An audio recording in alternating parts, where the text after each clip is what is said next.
Hello, सलाम, आदाब, नमस्कार। वाट एवर फील कनेक्टेड विद। जैसे कि यहाँ आप लोग देख रहे हैं, अभी जो मैं सिगमंड फ्राइड के बारे में मैं अपने चर्चा करने जा रहा हूँ।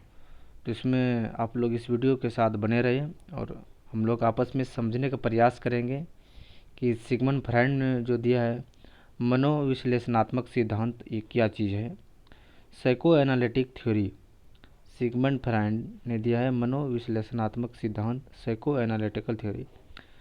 इस सिद्धांत का प्रतिपादक सिगमंड फ्राइड ने किया था, जो कि ऑस्ट्रेलिया के निवासी थे। इस सिद्धांत के मन या मस्तिष्क का विश्लेषण करना, इस सिद्धांत का मूल रूप है मन या मस्तिष्क का विश्लेषण करना। इस सिद्धांत का ये मन या मस्तिष्क का विश्लेषण करना। सिगमंड फ्राइड ने इन इन मन को तीन भागों में बांटा है। वह है चेतन मन, अर्धचेतन मन और चेतन मन। मतलब कॉन्शियस माइंड, सब conscious mind and unconscious mind. ये तीन जो है इसमें दिया है।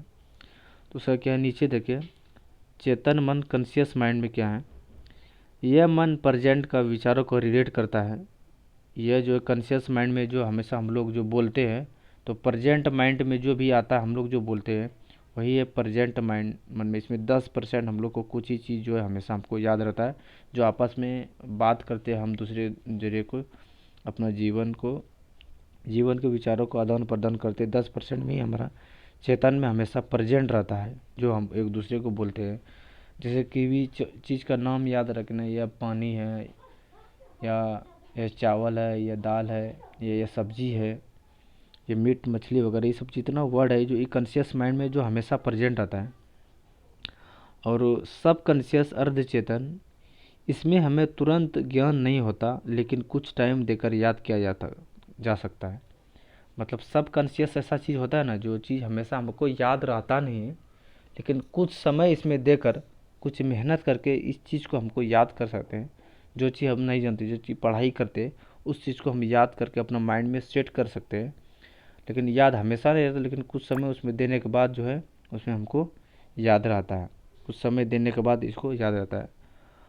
और चेतन मतलब सब कॉन्शियस माइंड, 90%। इसमें क्या है, इसमें वह बातें होती है जो हमें भूल चुके हैं और हमें याद करने पर भी याद नहीं आती है। तो यह बात ऐसा है कि इसमें जो है, जो चीज़ हम कुछ किए हैं उस चीज़ को हम भूल चुके होते हैं, और वह चीज़ जो याद, अगर उस चीज़ को हम कोशिश करते, प्रयास करते कि वह बात जो है जो हम किए याद करें, लेकिन याद नहीं आती। कितनों भी प्रयास करते याद नहीं आएगा। जैसे कि बचपन में हम लोग बहुत सारा खेल खेले, एक दूसरे के साथ खेले, एक दूसरे को मारे पीटे, लेकिन उसका कुछ ही एक दो बात होगा जो याद होगा और बाकी नहीं याद होगा। तो जो चीज़ याद है तो वही है सब कॉन्शियस, मतलब कुछ समय देकर उसको याद करिए, मतलब किसी तरह याद आ गया।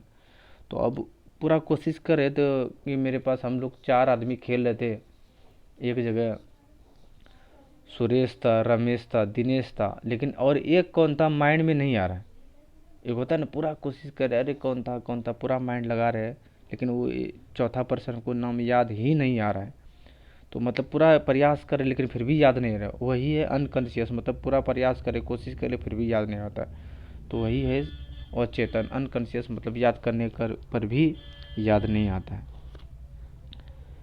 फिर इसको जो है सिगमंड फ्राइड ने इसको व्यक्तित्व, पर्सनैलिटी के आधार पर 3 भागों में इसको बांटा है।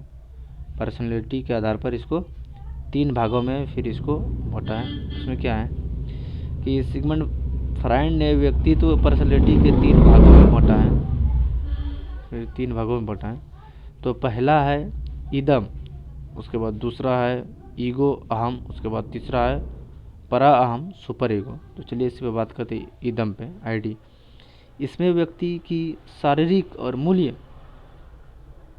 आवश्यकताएं और मूल्य आवश्यकताएं, जैसे भूख है, प्यास है, सेक्स है आदि को सेटिस्फाई करना होता है। जैसे किसी को भूख लग गया, प्यास लगा, तो ये सब बहुत ही आवश्यक चीज़ है, जो कि शरीर के लिए बहुत ही मूल्य चीज़ है। किसी को भूख लगा, खाना बहुत ज़रूरी है, प्यास लगा बहुत ज़रूरी है। और सेक्स है ये तो इसका कुछ समय के बाद ऐसा होता है, तो ये सब बहुत ज़रूरी है। शारीरिक शारीरिक आवश्यकताएं पूरा करने के लिए यह सब चीज़ होता है। तो वही है ईदम, इसको न होता है। सामाजिक आवश्यकताओं और नैतिक मूल्यों को चिंता किए बिना इच्छाओं पूर्ति पर बल देता है। इच्छाओं पूर्ति पर बल देता है, यह वो आपका ईदम। दूसरा है ईगो, अहम। ये आवश्यकताओं या इच्छाओं की संतुष्टि की योजना का निर्माण करता है। संतुष्टि मतलब कोई काम करने का इसको संतुष्टि मिल जाता, नहीं ऐसे करना काम करना है। जैसे किसी को मन हो गया कि मेला घूमने जाना है, मेला घूमने के लिए गया तो उसको संतुष्टि मिल गया, तो वही है उसका संतुष्टि के लिए खाता है। या किसी को बिरयानी खाने का मन है, किसी दिन बिरयानी, किसी को पिज़्ज़ा खाने का मन है, किसी खास दिन पिज़्ज़ा खाया, किसी को समोसा खाने का मन है, तो ये है संतुष्टि इच्छाओं के लिए खाता है। अपना इच्छा किसी दिन होती है इसके लिए के लिए खाता है, और उसका इम्प्लीमेंटेशन करना, परिणाम की चिंता करता है। तो वही किसी दिन हम कुछ खाए, कुछ खास योजना मेरे माइंड में आया कि नहीं ये चीज़ मुझे खाना है, तो इस अपना संतुष्टि के लिए खाते हैं, तो है ईगो। पराहम सुपर ईगो, यह समाज द्वारा नैतिक सूत्रों के अकॉर्डिंग काम करता है। यह समाज द्वारा नैतिक अकॉर्डिंग काम करता है। यानी जिस व्यक्ति के अंदर सुपर ईगो ज़्यादा होगी, सुपर ईगो जिस व्यक्ति के अंदर ज़्यादा होगी, वह बुरे कामों से उतना ही दूर होगा, जैसे चोरी ना करना, झूठ ना बोलना। तो ऐसा कहा जाता है कि जिसके अंदर अगर सुपर ईगो ज़्यादा है तो वह व्यक्ति बुरे कामों से हमेशा दूर होता है, उस कामों में उतना नहीं रहता है।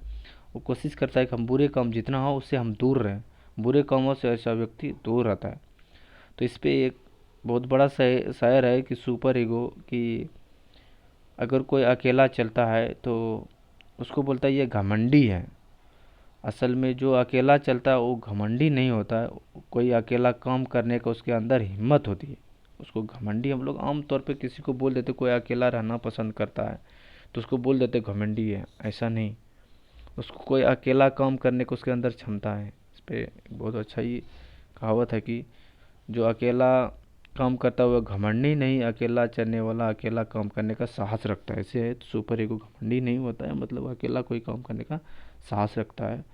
जैसे कि यहाँ आप इस सेंटेंस ने प्रूव भी किया है कि उस व्यक्ति में झूठ बोलने की आदत नहीं होती, गलत काम करने से वो ऐसा व्यक्ति जो बचता है। जैसे जो घमंडी व्यक्ति जो देखते हैं, चोरी ना करना, तो घमंडी इसको भी कहते, बहुत आदमी बोलता है ना कि हमको किसी चीज़ का घमंड नहीं है, तो ये कहना भी गलत है। किसी कोई अगर व्यक्ति बोलता है ना हमको किसी चीज़ का घमंड नहीं है, उसका एक बात कहना है इसका यही है, तो उसका किसी चीज़ पे घमंड नहीं, इसका यही उसका वो घमंड है। यही जानिए, कोई अगर बोल रहा है कि किसी चीज़ के हमको घमंड नहीं है, उसका यही घमंड है कि हमको किसी चीज़ पे घमंड नहीं है, उसका यही इसका घमंड, उसको घमंड नहीं कहते हैं। तो यही है उसका घमंडी। अगर कोई व्यक्ति कहता है कि नहीं हम घमंडी नहीं है, तो ऐसे यही उसका थी है। तो फिर इसमें है उसको ही फिर भागों में बटा कि ओडिपस कम्प्लेक्स, इलेक्ट्रा कम्प्लेक्स और नार्सिजियम, यही है ओडिपस, इलेक्ट्रा कम्प्लेक्स एंड नार्सिजियम। क्या है ओडिपस? इसमें लड़का अपनी माँ से ज़्यादा प्यार करती है अपने पिता के मुकाबले।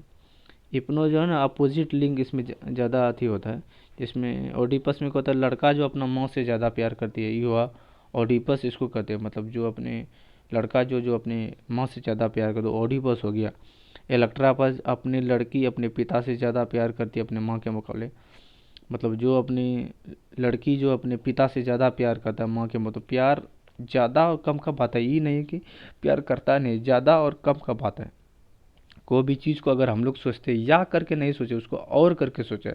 एक होता है ना बहुत तरह का बात है, मोदी अच्छा है या राहुल अच्छा है, या नहीं होता है और में कहा जाता है। या में क्या होता है, या तो ये होगा, तो इसमें इस तरह करके हम लोग बोल सकते हैं नहीं मोदी कुछ कामों में, जैसे कि बहुत सारे काम में अच्छे हैं तो बहुत सारे में निगेटिव है, राहुल बहुत सारे काम में अच्छे हैं तो बहुत कम सारे में निगेटिव है। कोई अच्छा या बुरा नहीं होता, अच्छा और बुरा होता है, तो दोनों में दोनों चीज़ पाई जाती है। तो या नहीं तो वही है ओडीपस में अपने लड़का अपने माँ से ज़्यादा प्यार करती है अपने पिता के मतलब, माँ से ज़्यादा प्यार करते है पिता से कम करता ही है, इसका मतलब ही कि नहीं करते। इलेक्ट्रा आपस में से लड़की अपने पिता से ज़्यादा करता है और माँ से कम करती है। और समूह में मतलब नार्सिसिज्म में इसमें व्यक्ति खुद से सबसे ज़्यादा प्यार करते हैं। नार्सिसिज्म में अपने आप से, मतलब कोई फिल्म ऐसा है जो कि इसमें करीना कपूर उसमें जो अपने आप से बहुत ज़्यादा प्यार करती है, तो वैसे नार्सिसिज्म को जो अपने आप से ज़्यादा प्यार करती है उसको हम नार्सिसिज्म कहते हैं। तो यह था आपका सिगमंड फ्रायड का टॉपिक दोस्तों। तो आप लोग को यह वीडियो कैसा लगा, आप लोग कमेंट बॉक्स में कमेंट करके ज़रूर बताएं। और जो भी इस चैनल पे नए हैं, इस चैनल को सब्सक्राइब करें, वीडियो को लाइक करें और दोस्तों के साथ शेयर ज़रूर करें। फिर से मिलते हैं कोई एक नए टॉपिक के साथ।